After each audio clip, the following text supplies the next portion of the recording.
महात्मा गांधी केंद्रीय विश्वविद्यालय के दीक्षारंभ कार्यक्रम में मंच पर उपस्थित बिहार के माननीय राज्यपाल श्री राजेंद्र विश्वनाथ आलेलकर जी, विश्वविद्यालय के सम्मानित कुलपति प्रोफेसर संजय श्रीवास्तव जी, उपस्थित सुप्रसिद्ध वक्ता डॉक्टर विक्रांत तोमर जी, मंच पर उपस्थित प्रोफेसर ब्रजेश पांडे जी, प्रोफेसर प्रसून दत्त सिंह जी और इस सभागार में उपस्थित जिला प्रशासन, पुलिस प्रशासन और नगर के सभी सम्मानित अतिथिगण, विश्वविद्यालय के प्राध्यापक, पदाधिकारी तथा प्रिय नव आगंतुक विद्यार्थियों, मीडिया के मित्रों, आज मैं अत्यंत प्रसन्नता का अनुभव कर रहा हूं।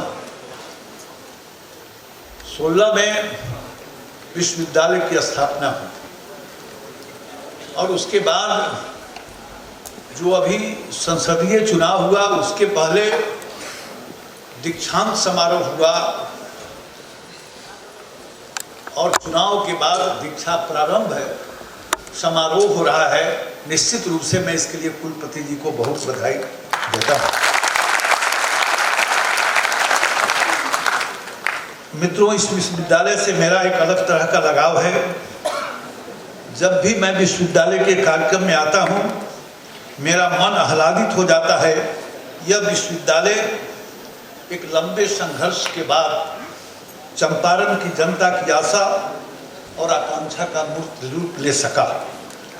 प्रोफेसर संजय श्रीवास्तव जी के नेतृत्व में अब यह प्रगति के पथ पर आगे बढ़ रहा है। मुझसे ज़्यादा खुशी और किसी को नहीं होगी। मैं अभी विश्वविद्यालय का कुल गीत सुन रहा था।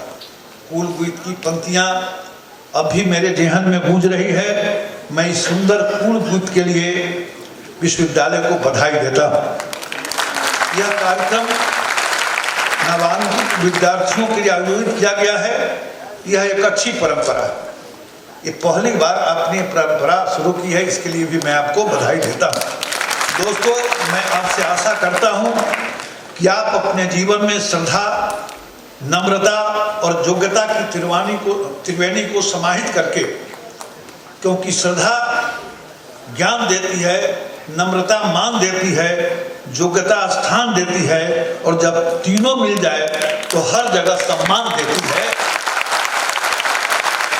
मैं आपसे यह भी आशा करता हूं कि आप केवल और केवल किताबी शिक्षा पर जोर न देकर व्यवहारिक शिक्षा को भी समझे। आज राष्ट्रीय शिक्षा नीति में प्राचीन ग्रंथों पर भी जोर दिया गया है और मेरा मानना है कि जब हम इतिहास और वर्तमान का समावेश कर भविष्य की रूपरेखा तैयार करते हैं तो सफलता जरूर मिलती है। वर्तमान में खड़ा होकर अतीत की ओर जब झांकते हैं तो अच्छे भविष्य का निर्माण होता है। नई शिक्षा नीति में इस बात को महत्व दिया गया है। राष्ट्रीय शिक्षा नीति में भारतीय ज्ञान परंपरा, भारतीय संस्कृति, भारतीय दर्शन आदि को समावेशित कर नवाचार करने की कोशिश है, जिससे विद्यार्थी अपने एक प्रमुख विषय के साथ अन्य विषयों को समझता है। मुझे पूरा विश्वास है कि आप आने वाले अपने विद्यार्थी जीवन में पुरातन और नवीन विद्या का समावेश न केवल अपना, अपितु इस विश्वविद्यालय का भविष्य भी सुनिश्चित करेंगे। आज हम जो परंपरा बनाएंगे उसी से विश्वविद्यालय का भविष्य निर्धारित होगा। मैं इस पहल के लिए विश्वविद्यालय परिवार की सराहना करता हूं कि स्नातकोत्तर की परीक्षा में कक्षाओं में 395 नामांकन अब तक हो चुके हैं और स्नातक के नामांकन होने वाले हैं। मैं आप सभी विद्यार्थियों को इस विश्वविद्यालय में प्रवेश के लिए हार्दिक शुभकामनाएं देता हूं। बिहार की भूमि पर इस विश्वविद्यालय ने IRF रैंकिंग में 20वां स्थान प्राप्त किया है तथा केंद्रीय और राज्य विश्वविद्यालयों के लिए आयोजित नेशनल एक्सपो में दूसरा स्थान प्राप्त किया है। यह सब हम सब लोगों के लिए गौरव की बात है। मैंने विद्यार्थियों से कहना चाहूंगा कि मन लगाकर पढ़िए और विश्वविद्यालय का नाम रोशन कीजिए और केवल पढ़िए ही नहीं, बल्कि अपने सर्वांगीण व्यक्तित्व के विकास पर भी ध्यान दीजिए। आपके पास विभिन्न प्रकार के संसाधन हैं, आप उनका उपयोग करिए, हर क्षेत्र में आगे बढ़िए।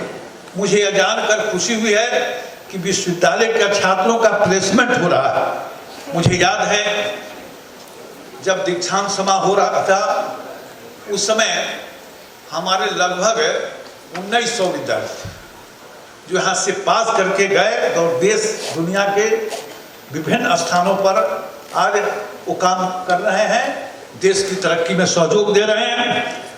तो यहाँ छात्रों का प्लेसमेंट भी हो रहा है और सरकारी तथा गैर सरकारी संस्थानों में बड़ी संख्या में वे नियुक्त हो रहे हैं। लेकिन अब जमाना उद्यमिता का है, आप लोग उद्यमी बनिए। आपका विश्वविद्यालय इस दिशा में प्रेरित करने के लिए कार्यक्रमों का आयोजन कर रहा है, यह पहल सराहनीय है। विकसित भारत के संकल्प को आप सब आगे बढ़ाइए। आपने बताया कि कोरोना की महामारी से उत्पन्न भयावह परिस्थिति भी विश्वविद्यालय के सत्र पर कोई प्रभाव नहीं पड़ा, यानी कोरोना था उसका भी कोई प्रभाव नहीं पड़ा, क्योंकि आपने सभी विश्वविद्यालयों से पहले नामांकन की प्रक्रिया समर्थ पोर्टल के माध्यम से पूरी कर दी थी, इसलिए आप पर कोई असर नहीं पड़ा। अब आप अधिकांश कार्य पेपरलेस कर रहे हैं, यह सब आपके परिश्रम और समर्पण का फल है। इसके लिए भी मैं विश्वविद्यालय परिवार को बहुत बहुत बधाई देता। आपके विश्वविद्यालय ने 1 वर्ष पहले ही राष्ट्रीय शिक्षा नीति 2020 लागू की है।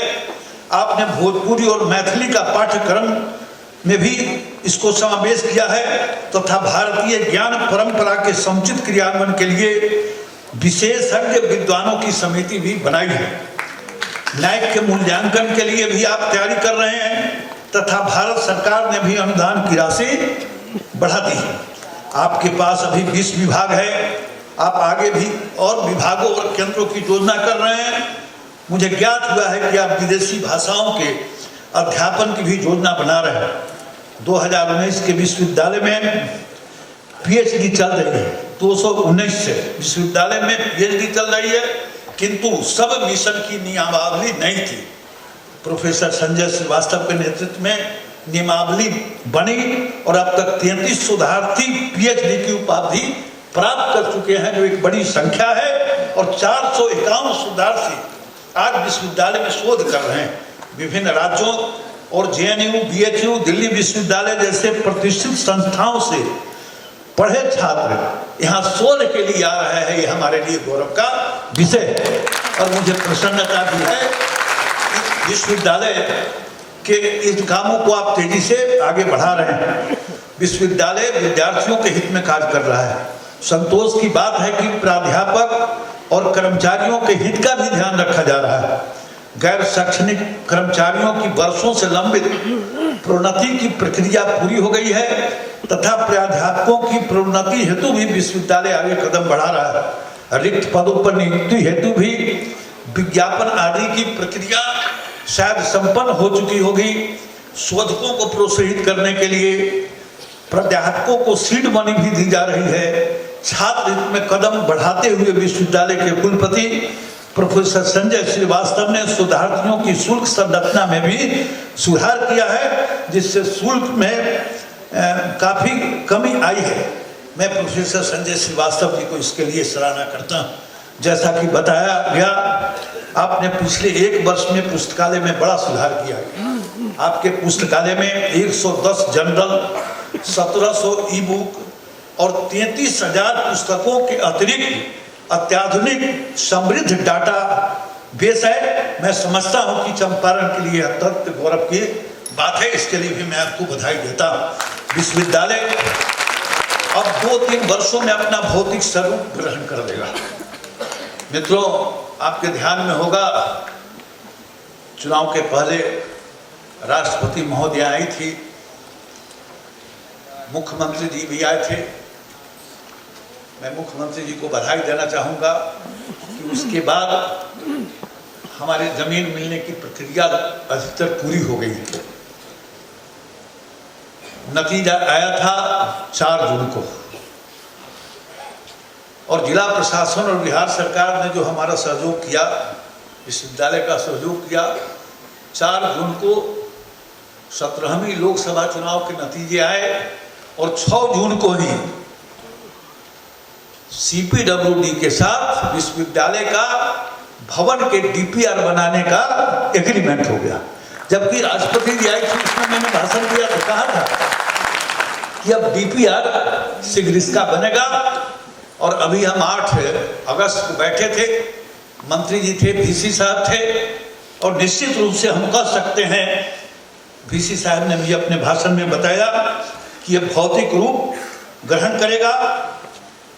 अब विश्वविद्यालय का जो CPWD है वो टेंडर की प्रक्रिया में जाएगा और अगला जो 5 वर्ष होगा चंपारण के लिए और खास करके मोतिहारी के लिए, ये 5 वर्षों के अंदर आप एक तरफ जहां देखेंगे कि मोतिहारी में के अंदर भव्य वर्ल्ड क्लास स्टेशन का निर्माण आपको दिखाई देगा, तो दूसरी ओर हाजीपुर केसरिया और एडार और हरसिद्धि रेल लाइन पर भी आपको 5वां वर्ष आते आते उस रेल पर चलने का आपको अवसर भी मिलेगा। आपके ध्यान में ये भी लाना चाहता हूँ कि इसी 5 वर्ष के अंदर, 3 वर्ष के अंदर, जैसा कि बता रहे थे कि 2 वर्ष शायद बता रहे थे आप, लेकिन मैं समझता हूँ कि 3 वर्ष भी लग सकता है। तो 3 वर्ष के अंदर निश्चित रूप से एक नया मोतिहारी विश्वविद्यालय जब बनेगा तो एक नया मोतिहारी भी आपको दिखाई देगा। भवन निर्माण का काम भी उस समय तक पूरा हो जाएगा। भव्य विश्वविद्यालय हम सब देख सकेंगे। और हमारे जिलाधिकारी बैठे हैं, इनका सहयोग मोतिहारी के विकास में लगातार मिलता है। तो एक 5वां काम ये भी हम देखेंगे कि मोतिहारी शहर में कहीं ना कहीं बापू टावर का भी निर्माण हम निश्चित रूप से जिला पदाधिकारी महोदय के सहयोग से करेंगे, जो दर्शनीय होगा। प्रिय विद्यार्थियों, आप सब आगे बढ़े, चंपारण आगे बढ़े, बिहार आगे बढ़े और देश आगे बढ़े, यही मेरा और आपका सबका ध्येय है। मैं आप सभी नवागंतुक विद्यार्थी मित्रों से कहना चाहता हूं कि संघर्ष ही जीवन का हिस्सा है। संघर्ष ही जीवन का हिस्सा है।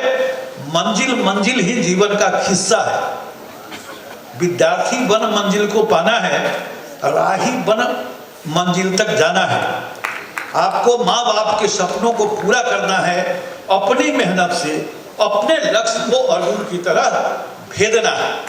और इसीलिए मित्रों, जीवन में सिद्धि पाने के लिए लक्ष्य की ओर बढ़ना जरूरी है। जीवन में सिद्धि पाने के लिए, अपने संकल्पों की सिद्धि के लिए लक्ष्य की ओर बढ़ना जरूरी है। और यदि जीवन लक्ष्य विहीन है तो समय बहा कर ले जाता है।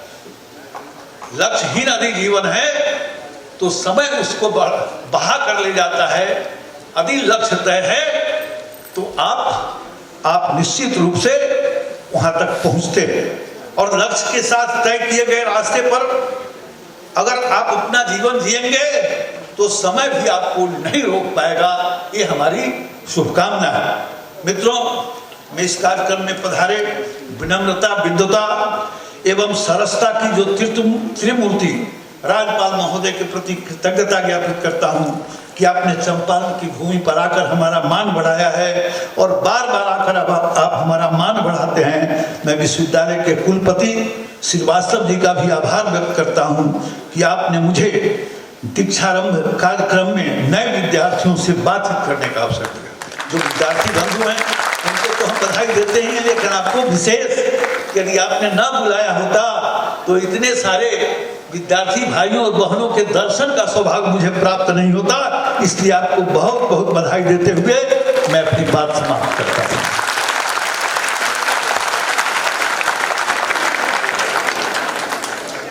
आपके आशीर्वचनों के लिए बहुत बहुत धन्यवाद महोदय।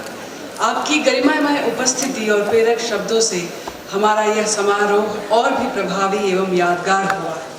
आशा करते हैं कि आपका मार्गदर्शन हमें यूं ही मिलता रहे।